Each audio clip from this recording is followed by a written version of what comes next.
This is iRacing.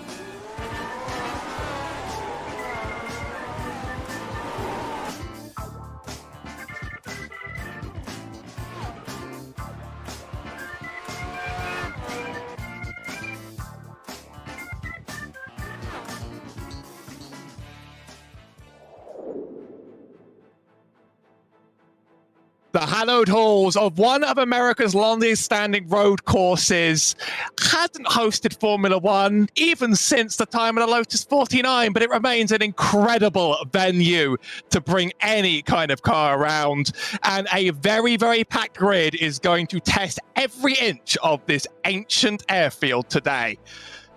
I'm Howie Burrows, and I'm alongside Sebastian Holmischel, with cameras provided by Dougie Beard, directed by Christian Deploy. You'll catch all this live on the Global Sim Racing channel. But first, let's get a rundown of this iconic track and some of its incredible history and corners. Welcome to Sebring International Raceway. Home to the 12 Hours of Sebring, one of the most grueling tests in endurance racing, this is a track which has earned a fearsome reputation among drivers. The circuit itself is located on the southeastern edge of the city of Sebring, Florida, and was built out of Hendricks Army Airfield shortly after World War II. 3 layouts are currently in use, ranging from 1.7 to 3.7 miles in length. The longest course, which is perhaps the most well-known with it being the one used for the famed endurance race, shockingly still contains portions of the original airfield surface. It's this aspect which has become a signature feature of the track, making it extremely bumpy for racing. Sunset Bend in particular nearly shakes cars apart while they attempt to navigate the high-speed 180-degree corner. As you'd expect for the side of an airfield, there's nearly no elevation change over the course of a lap, but many of the curves are dramatically tall and unforgiving, daring drivers to glance them yet not hit them directly. Thankfully, places to pass are plentiful, including spots like the Hairpin and Cunningham. However, the many fast, sweeping turns creates a dilemma for car setup, since a vehicle that's made too stiff could wind up bottoming out on the onerous bumps. In the end, if you have the wherewithal to withstand the track's rough nature, you're likely to fare well. And since Florida fans almost always show up in huge numbers to witness this test of car and driver, you'll have plenty to impress at this legendary North American road course. A track with some surface that still dates back to World War II. Sebastian, talk me through the way some of this track runs going to run in these cars. Yeah, iconic track with a lot of history. Of course, from 1952, we got the 12-hour race here, and we know all the corners, especially in iRacing for you guys. The first section, of course, is very tricky with the tight corners, and you have to have a good exit to the big bend. Hairpin, of course, is in turn 7. You have a big overtaking opportunity at the Golf Hotel. Then through Cunningham, Collier, and the Tower Corner, which is especially tricky in this Lotus cars.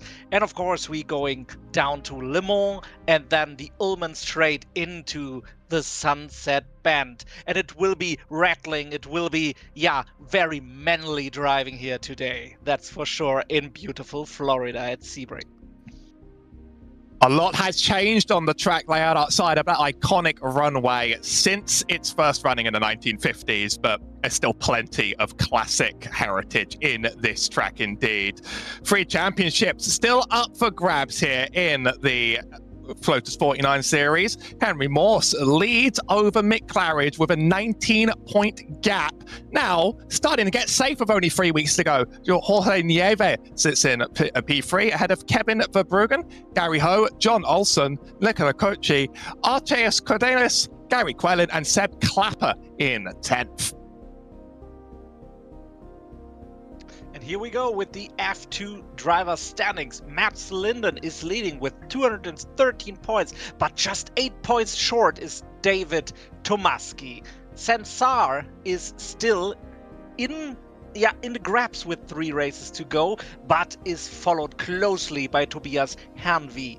Donald Peak is there right in the middle in the 5th place, but still hunted by Josephine Becker, which I know very fondly from my leagues here in Germany. Thomas Willershausen is in P7, but still there is just a tight gap to Henry Viru Mackie in P8 and Robert Pangrazzi in P9.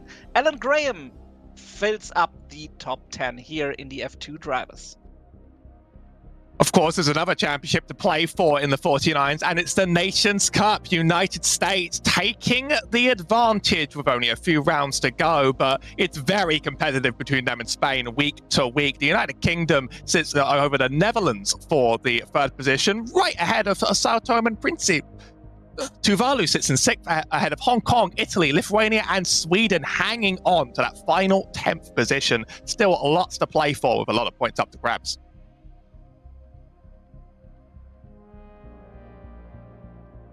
So this is the race format for the Grand Prix Legends Series. Round 10 of 12, meaning only 3 to go. We raced 17 laps around Sebring today with an open setup and a community that loves to share them around and collaborate. No fast repair if you run into any difficulties on the track, and the standard iRacing drive-through and DQ at 17 and 25. This is a track it can be hard to get iRacing off tracks on, though, so we anticipate that without any major wrecks on this very busy field, we should be able to get through this in one piece.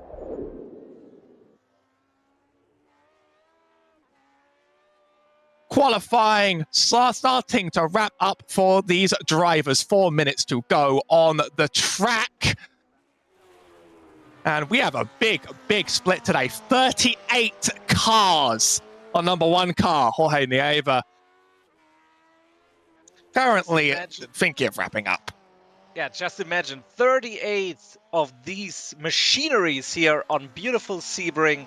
That is, yeah, quite a picture you wouldn't get from the real life racing, but you get it here at GSRC and iRacing. Here's Henry Morse, our 7 car on board, and braking zones become so extended in this 49. On many modern sports cars, you can race around the back portion of this track and push every corner for all it is. Around here, as ever, you're slipping and sliding and backing up well beyond those cones that usually signal where you're supposed to slow. A minute into the lap, and this is where it gets tight and technical. Mick Claridge sets the first lap as a 2-minute 06 for the lap. The tyres do get a lot faster over the session, though, and this is going to very rapidly start stepping up. And of course, as you all know, the iRacing qualifying is unforgiving. You're getting just 2 laps of chance. The first laps are now in, and you have just 3 minutes to go to make the perfect lap with a very, very tight championship. Now approaching the back straight, heading into the iconic Sunset Bend. A corner that's scary, even in a car with downforce and grip. I couldn't imagine what it's like to try and push at maximum speed during one of these sessions. Henry Morse brakes at the 4 marker. You don't really have the downforce to throw the car through. You have to just hold it to the ground and hope that you are good on the exit. 2 minutes has been the bar so far. Henry Morse, it's a 2:01.098. It's not a total disaster. Only 1 driver able to get within the 2-minute mark so far. A very big spread on this field. Yeah, it's just 2/10 short of Mr. Claridge, who is now in the pole position at the moment, and Jorge Nieva is just 1/10 short. Our current pole position runner, Mick Claridge, has a lot more confidence in his step in this lap on board as we check out the one of the long straights into Sunset one last time. Track limits not fully defined outside of cones around there. Want to stick to the inside, but leave yourself room to wash out. If anyone's going to break the 2-minute mark, it's going to be Mick first, but I don't think these cars quite have the pep in them. It's a 2-minute 5. It's going to be very, very strong. 2 of the fastest laps so far. Nieva not quite able to get faster right now. Gary Ho crossing the line in 5th. But as you can see, just half a second, so there is no escape from some draft at the moment, and you have to be extra perfect with these drivers right behind you if you are Mick Claridge. So there can't be any mistakes in these 17 laps. Here's Nieva's second lap. 40 seconds to go before making it to the end, and these are some corners that trick me out in any modern car along the way in that classic board game geek design inspired design, of course. Some corners it's very easy to overcook around the back before you reach the corner where exit matters the absolute most. We won't be using that DRS marker down the back straight today, but you're going to want all the speed you can get that car slowed, throw it in with confidence. You have to be living on the edge of fear of this car in order to get the best out of it through there. Little bit of counter steering needed to stabilize for this start finish, and it's a good lap over the line, an improvement over his last at 8.75, but it's not going to get him past P3. It's still very close with the just 0.2 of Maurice and the 0.3 of Nieva. But we have Kurt Clapper here. Now 23. Is he improving? It just looked like it. But we are already done and set for the race.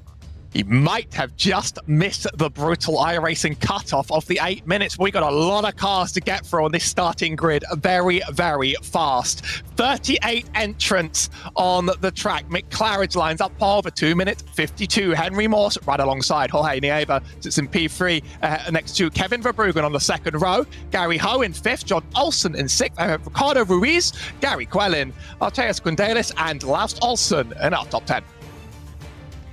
From P11, we continue with our grid in row 6. Josephine Becker, Cam Porter, David Rossi in P13, P14, Matthew Maudsley, Luca Harrison in P15, Mickey Friesen in P16, Alan Graham in P17, P18, Tobias Hernvi, Jem Madsen in 19, and in 20, Marco Antonio Lopez Salgado.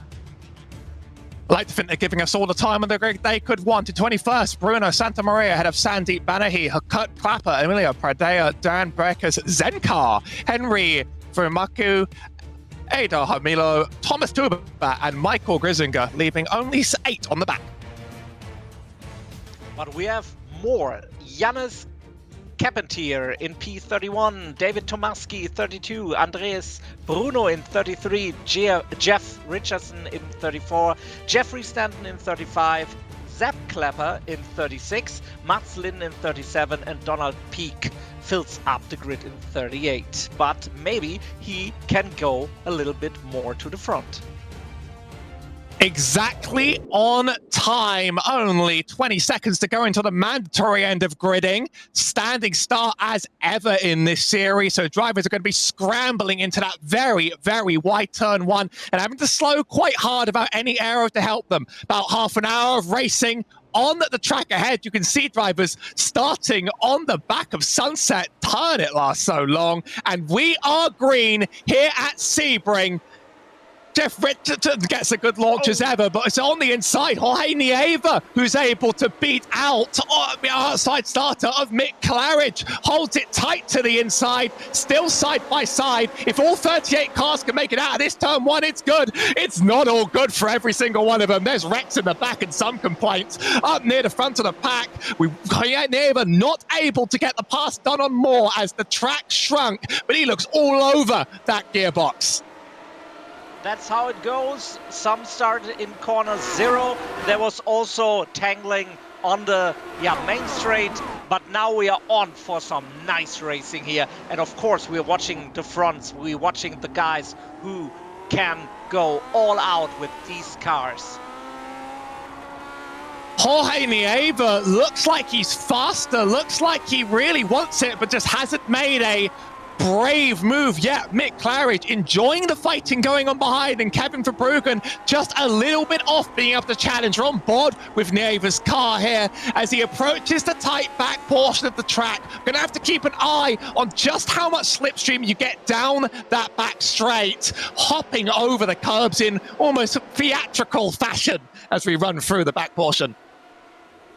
At least the qualifying shows what are the places for the cars. So the gaps but aren't shrinking, as you said, because of the slipstream.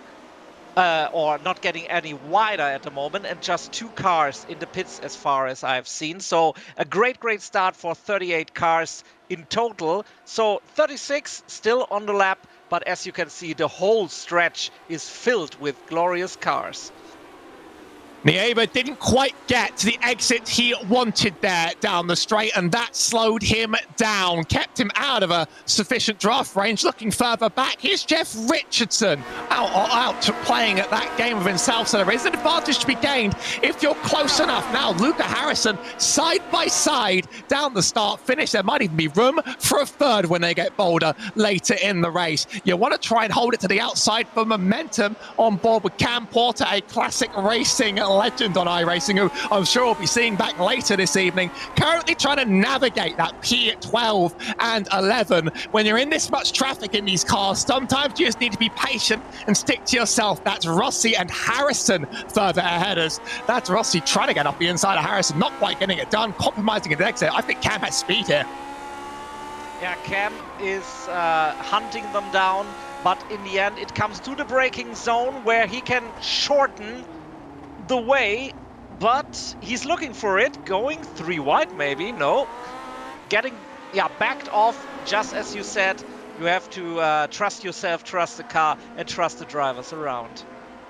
You can see the opportunity open, but with the way these cars accelerate out of turns, you often just can't push them to their absolute extreme. P10, the cameras are up ahead. Gary Quellin also doing similar games with Josephine Becker and Arteus Kundalis further down the line. Becker could be within some really good range to take advantage of this slipstream down the Almond Straight if we can just make it through the next couple corners. Josephine now running up through Le Mans, lusty little chicanes as you head on through, and the Almond Straight is where all of that speed comes into play. That's the way. And Becker already did overtake Quellin, so let's see if the slipstream works for her with just 1/10 behind the car in front.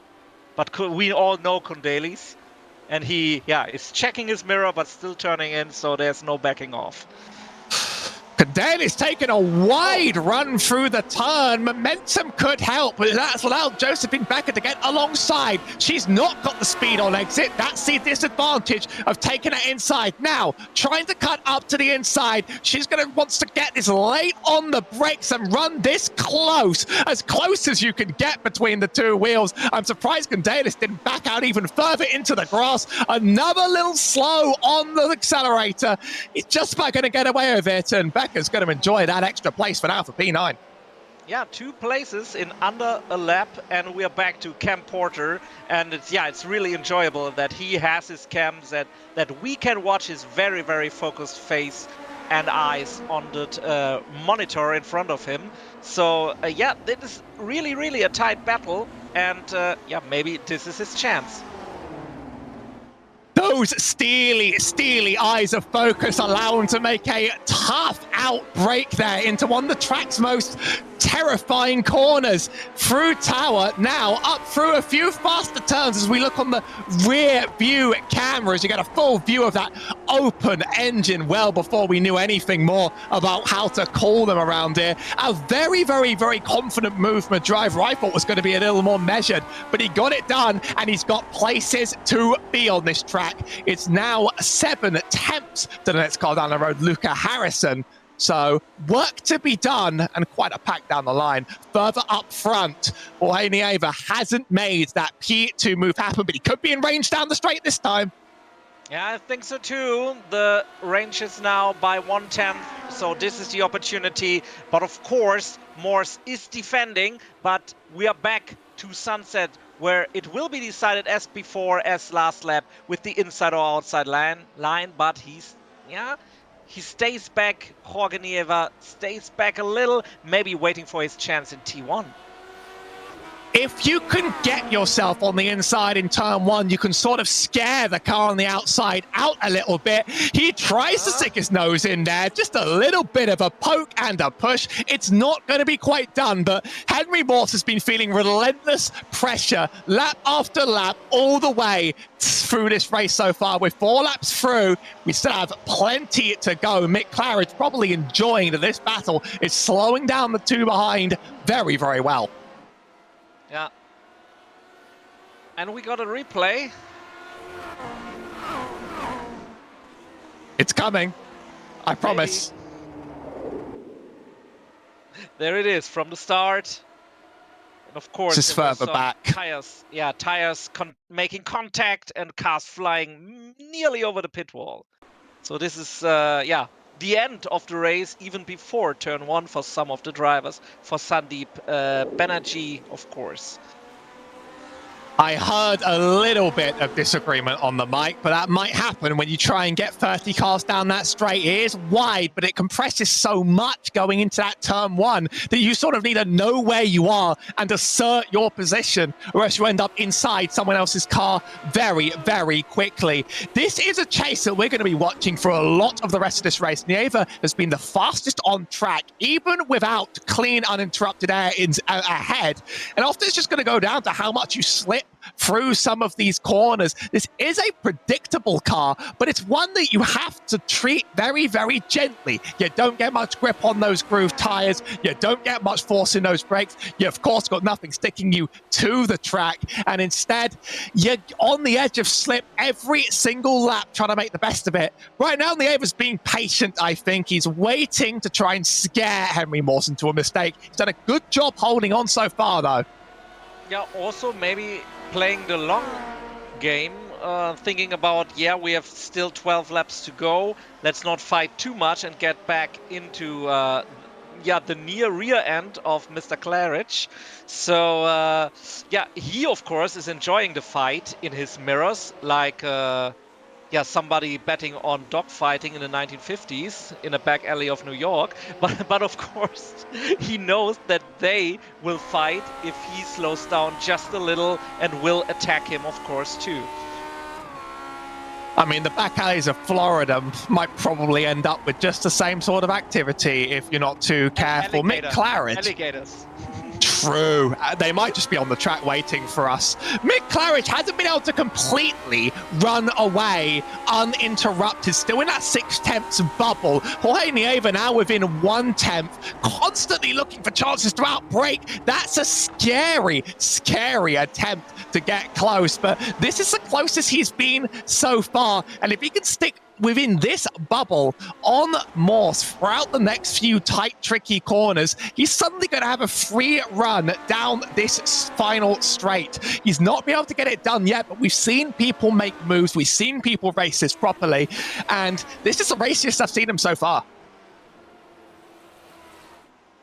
Yeah, that's the way it goes, and sometimes like the cookie crumbles.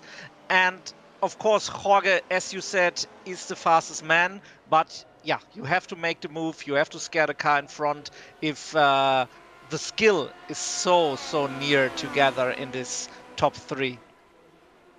That gap got expanded out to 2/10 this time, and it was shown that that's not quite enough to get the run.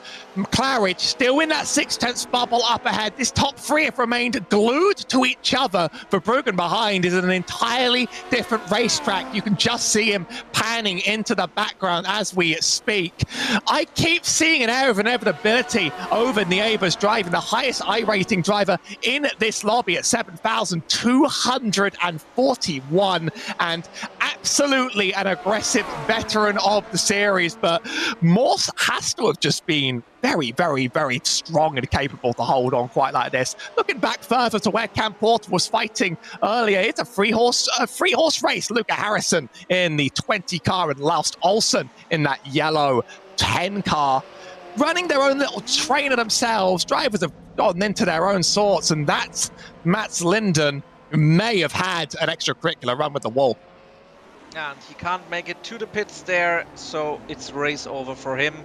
But of course, as we said, there's nothing much to spare in the pit lane. And we see that Arturas Kondelis did re-overtake Josephine Becker and is back in P8, hunting P7 and 6 in front, Olsen and Ruiz.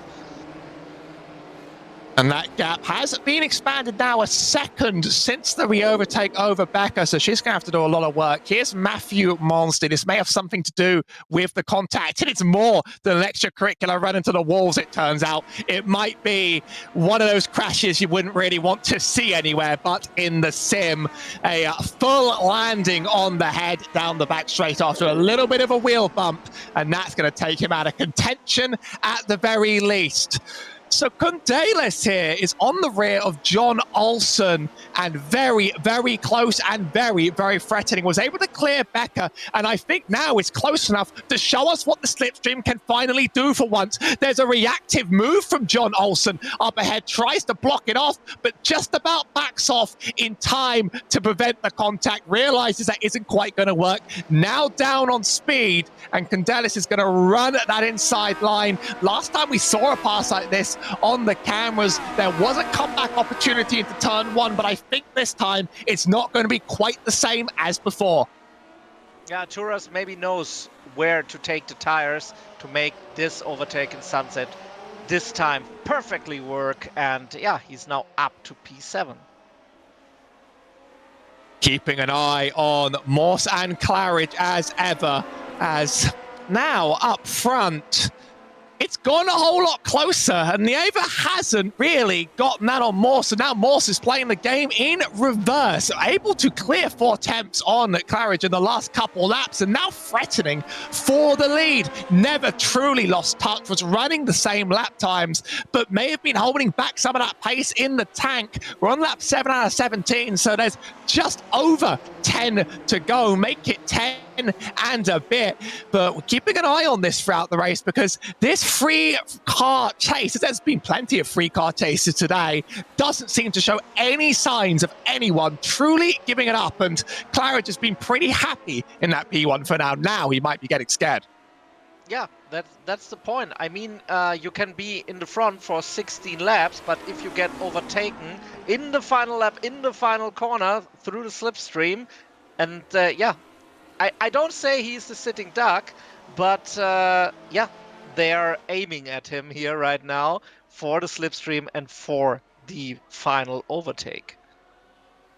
This is proving to be a track where passes don't come easily. There are places to do them, but they require you to do some aggressive moves that border on the dive bomb. Here's Seb Clapper's view in VR with the moving seat. Used to be a VR driver myself, but I'm not sure how I would have felt if the seat moved around from underneath me. I've been informed by a reliable contact that it might not even be Seb Clapper. It might actually be Sebastian Tixer in a trench coat and in a headset, refusing to qualify as ever, but running very well through the field to make it up to 13th so far. Very fast and consistent, just having fun in his own way. Make it 12th with one afflicted car off the track. At least he's smiling under the VR. It matters that you're having fun in these terrifying things. I've actually driven a car this scary in VR, and you do quite feel attached to it, let me tell you that. On the outside, Henry Morse gets a wheel in, but doesn't quite outbrake hard enough to really make that a dive. It would have been quite aggressive and quite foolhardy to try and make that work around the outside. But now, these are statements of intent from Henry Morse that he's just not going to sit back and let this happen if he thinks he's being slowed down. Maybe he wonders, I can run away from Nieva if I had the clean air and not a car sitting in front of me perpetually. The laps have been slowing down for Claridge, and it might be starting to bite just around now as we approach the halfway mark. It's such a great battle here. Morse is always having to do the racing chameleon, one eye up the road, one eye behind. As we have seen in the hairpin, there were like little overlaps, but they can end in disaster, of course.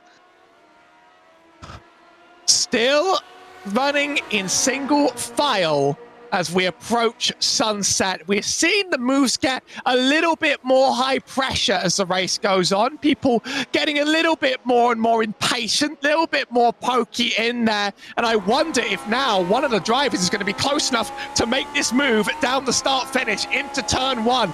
Big move to the right-hand side for Claridge. He tries to set up his line early. We're on board with Nieva in the third position. And it's very easy to misjudge the brakes and end up in the rear of another car, as just quite happens there. A small bump, gonna get away with it. That's gonna slow Nieva down. Morse hasn't found the purchase, but this energy was not here 5 or 6 laps ago. This is a new energy for Morse, and it is one that says, I am getting past soon, whether you like it or not. Get that car going faster in first. Yeah, this is a little bit more than just intent we are seeing here. And Jorge has really to be careful not to be catched off guard, as we have seen it in T1. And just imagine driving in these cars in real life, just with death as your passenger here, so close together. This is really, really great stuff. They started 1, 2, and 3 on the grid, and they run 1, 2, and 3 on the grid as we pass the halfway mark of the race. But I don't think this race is going to end every lap with them 1, 2, and 3 on the grid quite like this. They've gotten closer and closer every single lap of this race so far, and they've run away from Verbruggen like nothing before. 6 seconds the interval between Nieva and Verbruggen. These drivers are willing each other to run faster and faster and faster, and every lap I feel that Morse is finally going to make this dive down Orman into sunset now. Out of Le Mans he goes. The exit just isn't there to take full advantage, but you're seeing weaving from Mick Claridge up ahead. Even he knows there's a toe to break around here, and it's slightly earlier braking sees Morse come closer. Morse runs a little outside, hoping to maintain momentum. This got very, very close and dicey last lap. I think they'll get away with it this time, but every lap I think there's no way this can be the last. Do you think Verbruggen is thinking, seeing the relative and thinking like, maybe I can get a podium? I feel like you'll get a podium if something horrible happens, but the best drivers in these cars, one of their greatest skills are being able to keep the car out of each other, despite how terrifying it looks at home. You can feel free to try this at home, kids. The Lotus 49 series is open to you, but I will tell you that you'll be battling yourself and the track as much as the other drivers. Morse sticks the car wide open onto the inside, try and get a good line into the hairpin, the appropriately called hairpin, but that was not going to be at this time without the run. And it's a back and forth. We have, the halftime is behind us here in this race. So maybe the gloves are off for the next couple of corners, for the next couple of laps. But in the end, it really depends who has the tires in the right window. Times dropped off, as we have seen. I don't know if it's just checking the mirror by the number 2 car, Mr. Claridge, or if it's, some more to it, like the wear of the tires.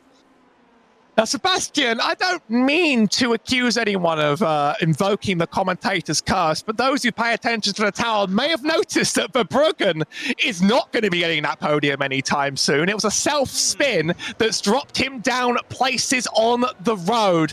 Very, very easy to overcook and overdo the braking, and whether or not we can get a replay of that, this is now Gary Ho's opportunity to try and make up time, but he's got 10 to make up on the leader. So right now, not a significant threat to this chase.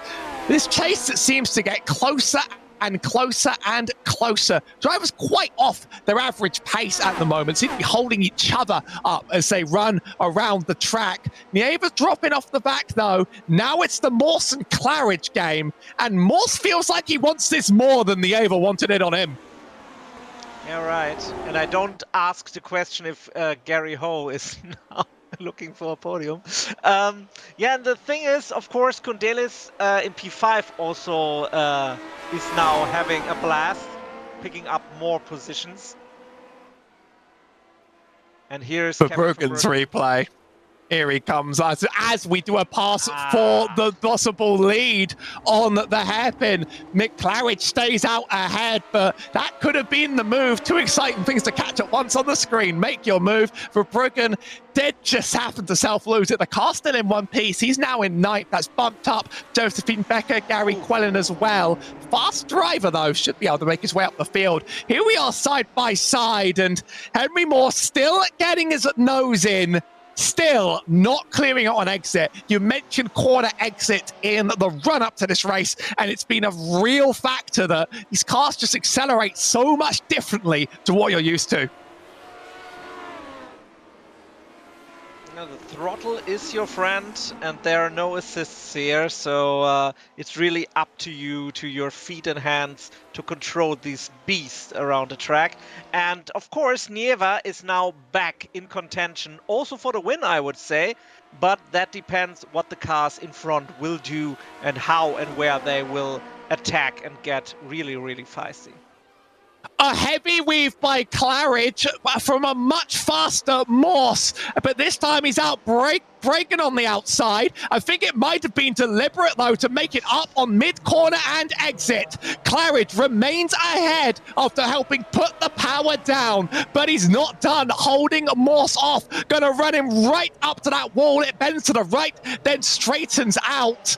That was a little bit of giving up one way, get it back the other, but that inside line on turn one is absolutely advantageous. It's going to set you up well for turn two as well, and I think that's how Morse is going to get this. Maybe Nieva as well. He's lost so much on the outside line, and I'm surprised he kept it on the track with that level of uncertainty. Wheels almost locking with Nieva, and we can now find out how much our leader, Henry Morse, wants to run away. Yeah, that's the thing. Can Morse really outrun them? They had a side-by-side contact with the wheels, so yeah, he's gained a little bit with that fighting over the course of two corners. So yeah, it's up now for Nieva again and Claridge to hunt Mr. Morse, who is now in the lead with a great overtake, which he started in Sunset and finished in turn two. You sort of wondered whether Claridge was doing it on purpose to get it back, and it worked for a bit, but number one overtaking spot on this track has been the inside of turn one, which is very unusual. Usually the modern sports cars that run the Sebring 12 love to just throw the car through there with all the momentum you can get. Now it's going to be the game of how far Morse can run away, or whether he can run away at all. Everything about the way he placed his car told me that he thought, I'm faster and I can get away if you just let me. This is going to have to be proven now. First lap, the gap is 4 tenths. Going to be watching that number as we cross the line every lap, though. Here's the 8th pace car of Gary Quellen, and there's plenty of battles in this huge pack. We've only really been able to catch what's going on up front. Kevin Verbruggen, he did start in 4th. We've not seen much of him running by himself, but he's been very consistently fast to keep it, and he's going to be cutting through this field to try and get back those positions he feels like he's entitled to. A good clean run up the inside of Sunset. Might not setting up for momentum on exit, but if he can hog that inside line, this position is his, and he'll be chasing down Josephine Becker next. That's the battle we had before, and we get it again. Kevin Verbruggen is getting back some of the positions he has lost, but of course he can't get back into P4. That's too far up the road. But still, as you said, you have to have fun with these cars, and at least he did not spin out too much and still have a race to go to maybe catch 1 or 2 positions.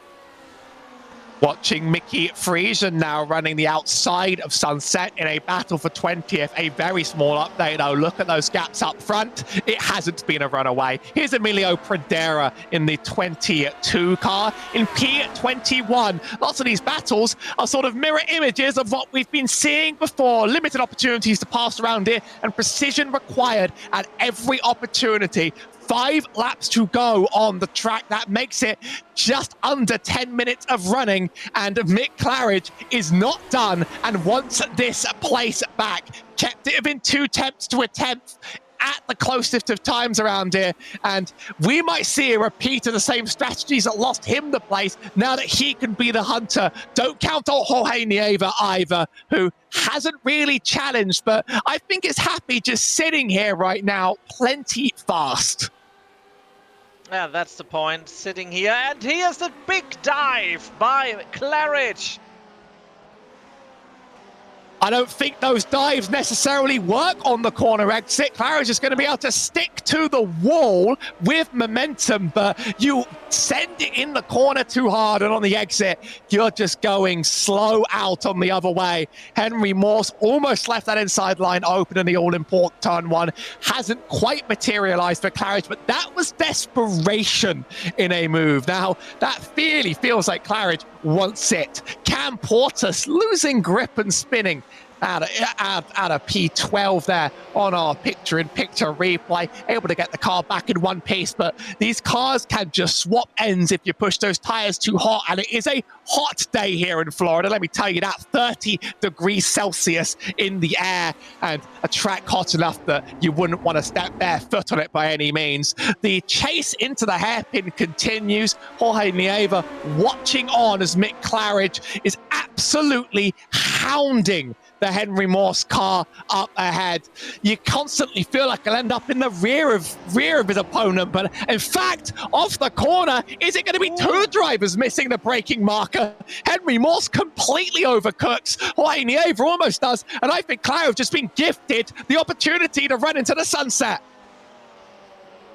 Yeah, getting on his horseback, and he has more than 1 horsepower now, supporting him here to the final laps, and that's Josephine Becker with a spin, relegated back to P9.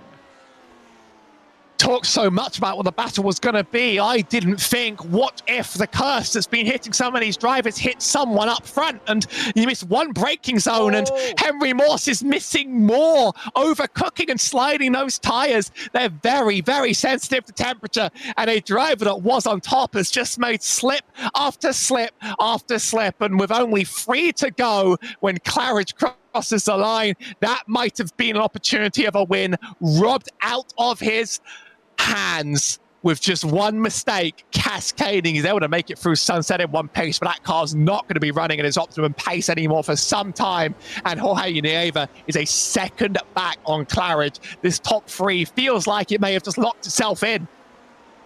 There's Gary Ho seeing the relative closely, what happened in front, but it's still 5 seconds to Henry Morse.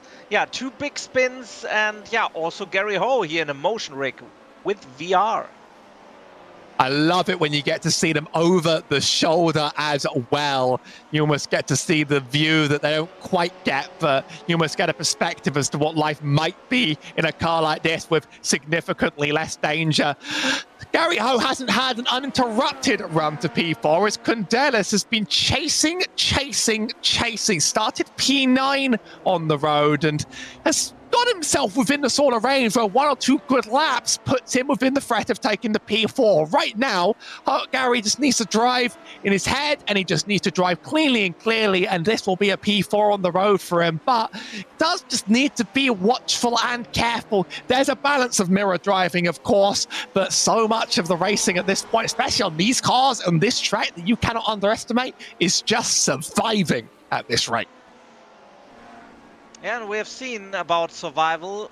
Still, Henry Morse is up to a good P3, but yeah, every spin can cost you a couple of positions, and in Henry Morse's case, it costs him the chance to win the race. Arturo Condelis, on the other hand, he was steady, he was still fast, and yeah, claiming position after position, and has now a good run, a good opportunity on P4 of Gary Ho.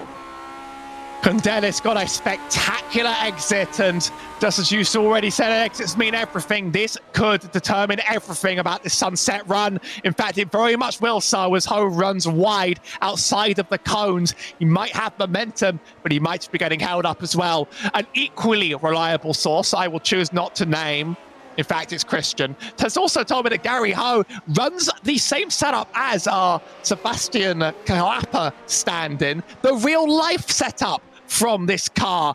Clapper, refusing to qualify, has climbed all the way up to P10. That's 26 places. You think he's just taunting the field with a performance like that, but take a lot of steel and composure to make it past that many people, given how hard it has been to pass for some drivers around here.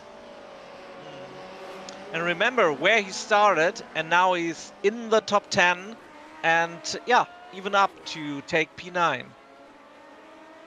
26 places. Some would have come easier than others through mistakes, but that still takes a lot of passing and a lot of being fast. Closest battle on the grid is with Jeff Richardson in our 4 car, a little bit out of place, trying to pass Luca Harrison for the 14th position. Jeff Richardson, also a hard charger, started 34th and is competing with a driver that pretty much is running where they qualified to. He's trying a last to first heroics game as well. A few drivers playing that challenge. Richardson's going to try and show us what a move into the hairpin looks like when you know you've outmatched your opponent.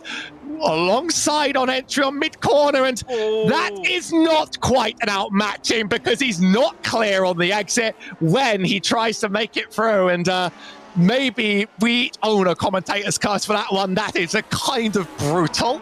First time leading on the channel, and that's what I do to someone. Here's Seb Clapper trying to make up another place on Josephine Becker, who we've seen be quite competitive in that mid-pack throughout the race. One mistake set her back, but she's not exactly fallen down the order. Seb just wants to play of his food, though, for one more position. And again, we have seen many, many overtakes set up in Sunset. Some worked, some not because of the lines, and Clapper is now, driving on the exit here. He tried to maximize the exit, but Josephine parked her car here at the exit of the corner perfectly.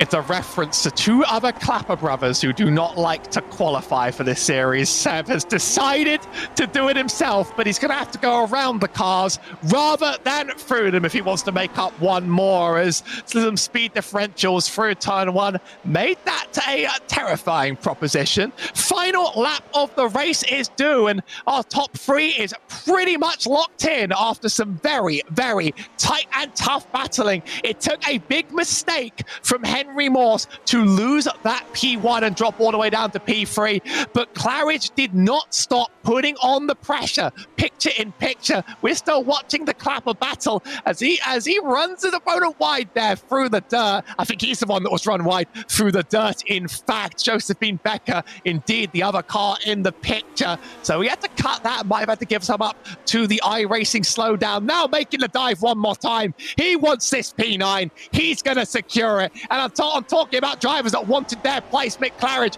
only has one more corner to clear to claim a win that he had to earn back from pole, but he's done so in epic fashion today.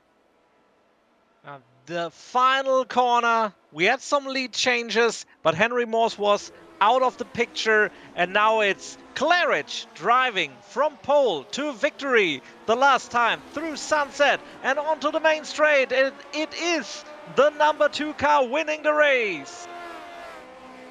Keeping an eye further back, and Clapper was able to make the move done, but not without a little bit of contact. Both drivers in one place. I think he's apologized for that one on the final lap. But it's been a race full of so many stories and battles and so many 3-car trains we've not been able to catch even every single one of them. 36 cars on Sebring sure makes for a parking lot on the Florida runways. But Mick Claridge played a masterclass in claiming that win back after a tight battle.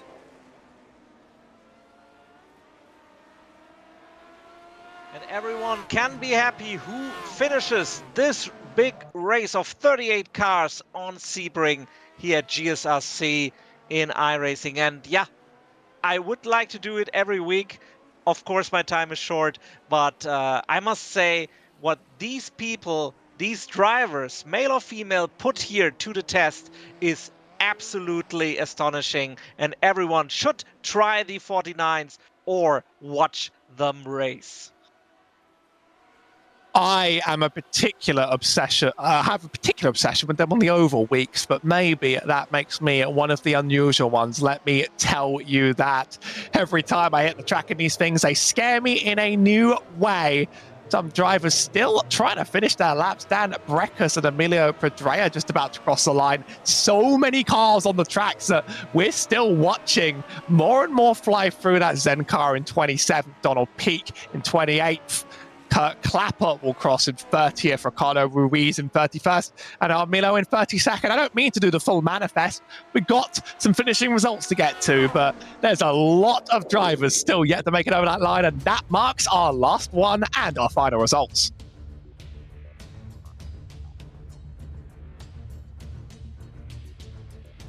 So it's a convincing win for Mick Claridge. Had to give it up and then take it back off Henry Morse, who slides into P3. Jorge Nieva, though, a tight race with one of the fastest laps of the race, is able to sneak into P2 between. Arteas Candelas finishes P4 ahead of Gary Ho, John Olsen, Kevin Verbruggen, Gary Quellen, Seb Clapper, and Josephine Becker making out the P10. And from P11, Laust Olsen takes this spot. Cam Porter in P12, we watched him race and he claimed the 12th position. Bruno Santamaria in P13, Luca Harrison in P14, P15 goes to Marco Antonio Lopez Salgado, who also made up some places from the back of the grid. Tobias Hanwe in P16, Jeff Richardson in P17 after his crash in the hairpin with his attempt. Mickey Friesen in P18, Jeffrey Stanton in P19, and Yannis Carpentier in P20. What a day when there's still 18 to go. Henry Villamarquez finishes 21st ahead of Dan Breckus, Emilio Pedrea, Michael Grisinger, Andreas Bruno, David Tomsky, Zen Carr, Donald Peak, Adam Graham, and Kurt Clapper in 30th. Ricardo Ruiz in P31. 32nd is Eduard Jaramillo with 6 laps down. Mats Linden in 33. David Rossi in P34. Thomas Tuba in 35. Chem Matzan in 36. Matthew Matzley tried but still 14 laps down. And Sandeep Banerjee, we saw him spin out of the race even before the first corner. Well, our top 3 sure have a lot of stories to tell, and we're going to begin with our race winner, Mick Claridge. Mick, the data would say you started from pole and got an easy win out of it, but really that was tough on a very, very tight track with some very scary opponents. Yeah, it was one of the toughest races I've ever had. I'll say that a lot, but yeah, that was. It's been like that all week. We've just had tough races all week, and I really found a little setup secret early on in the week. So sorry to all the guys that I didn't share my setup to this week, but yeah, yeah, it was that was a tough race. I can't even remember what happened. Overtaking opportunities very, very limited here, and really only a few options open to you unless you want to pull off some dives out of another country. But I did that. Where were you finding the chances? Where were you finding the chances? Where were they working for you? Well, do you know what? Like I say, we've had races like this all week, and bless him, Henry's new to the series, and Jesus, how fast is he, But yeah, it seemed like he was making a few mistakes when he was in front. So I was just trying to brake as late as I could. And I know he'll say himself that braking in the car is not his strong point.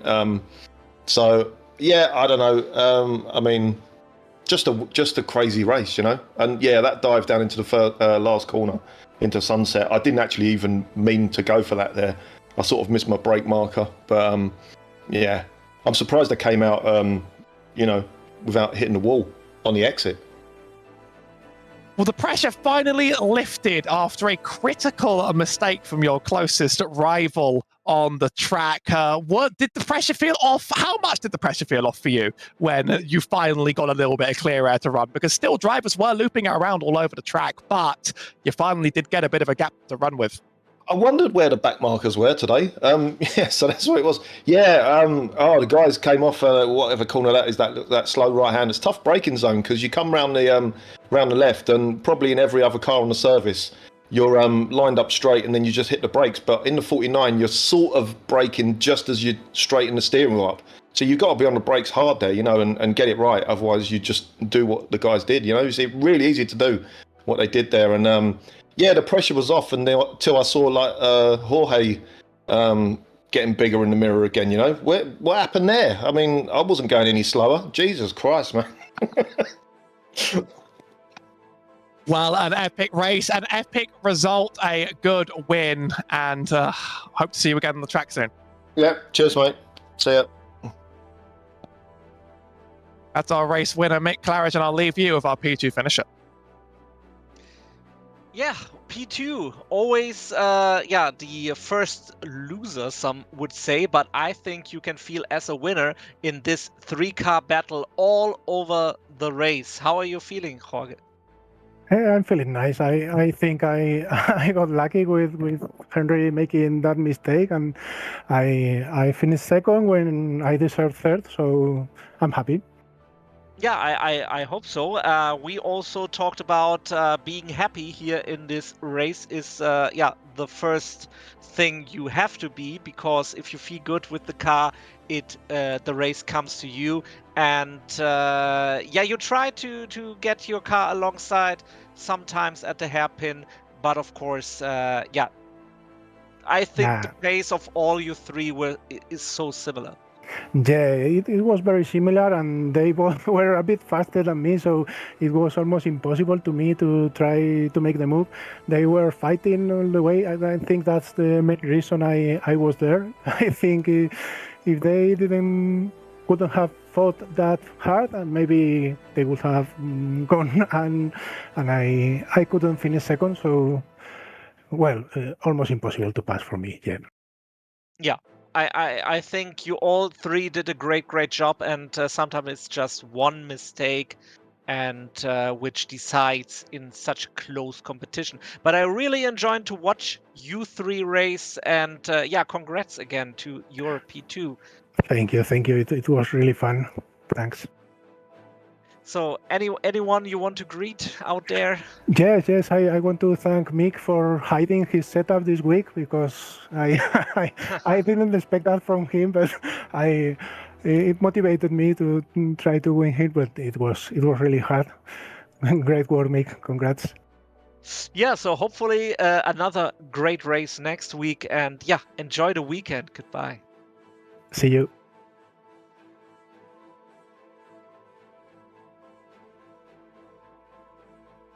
And that leaves us with our third place finisher, make that Henry Morse, who you're going to be lamenting a win that could have been, but that was a spectacular battle.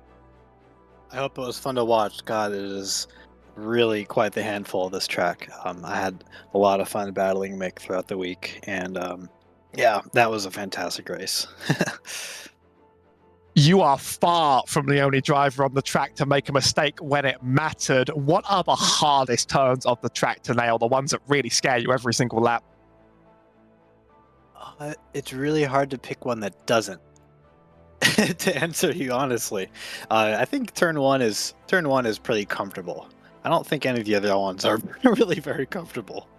The last corner is really interesting, because there's about a dozen different lines you can take, and I don't think Mick and I took the same line as each other any lap of the race, so that was probably pretty cool to see.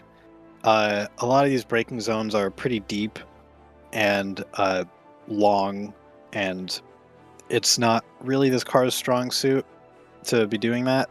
So going into the hairpins is really challenging, and especially because through most of them, like for example, the corner where where Mick passed me, that little section of S's there is flat out in every other car in the world. It's actually flat out for Mick. I looked at his data. It's not flat out for me. But he was able to get a run on me through there. And even then, when you get on the brakes, you're still already reeling the car in from the previous section of the track pretty much all the time. The car rarely has had a chance to stabilize by the time you get on the brakes. So yeah, every section of this track is treacherous in this car. Yeah, I recommend asking Mick for questions about his setup at the end of today. Let me tell you that. Before we wrap up the show, do you have any other thank yous or shout outs? I'd love to give a shout out to my family who gets up so early each week to watch. I hope they had a great time, and I hope we see some of you in the audience at Laguna Seca in 2.5 hours' time for some sports car racing. An equally terrifying track ahead. Good result, good finish. Hope to see you again soon. Thank you. So that makes the end of a track that was mostly about attrition, survival, and bravery over anything else. And it's not the end of the bravery on the channel this week, as we'll be taking, or even today, as we'll be taking the IMSA Vintage Series down to Laguna Seca, where multi-class traffic is going to be an absolute joy up and down those hills, I can tell you that. And there's plenty more great broadcasts coming on the channel as well, including the Lotus 79s at Barcelona, the Porsche Owners Club Laguna Seca, and running these cars down the high Canadian hills of motorsport. So don't miss anything down the line. Next week, we go from one of the flattest tracks in the world to one of those that is going to scare anyone that wants to crest the terrifying hills of Canadian Tire Motorsport Park. It's hard enough with wings. You're going to be holding on for your dear life. This season comes close to its end, and it's not going to stop throwing challenges at these drivers. I'd like to thank you very much to the Lotus 49 community, of course, for supporting the stream, as well as the team on the broadcast today. I've been Howie Burrows alongside Sebastian Holmickel, with Christian Deploy on the director, and cameras from Dougie Beard. I'd like to thank you all very much for watching. We hope to see you back again soon. Race clean, race hard, and we'll see you on the track.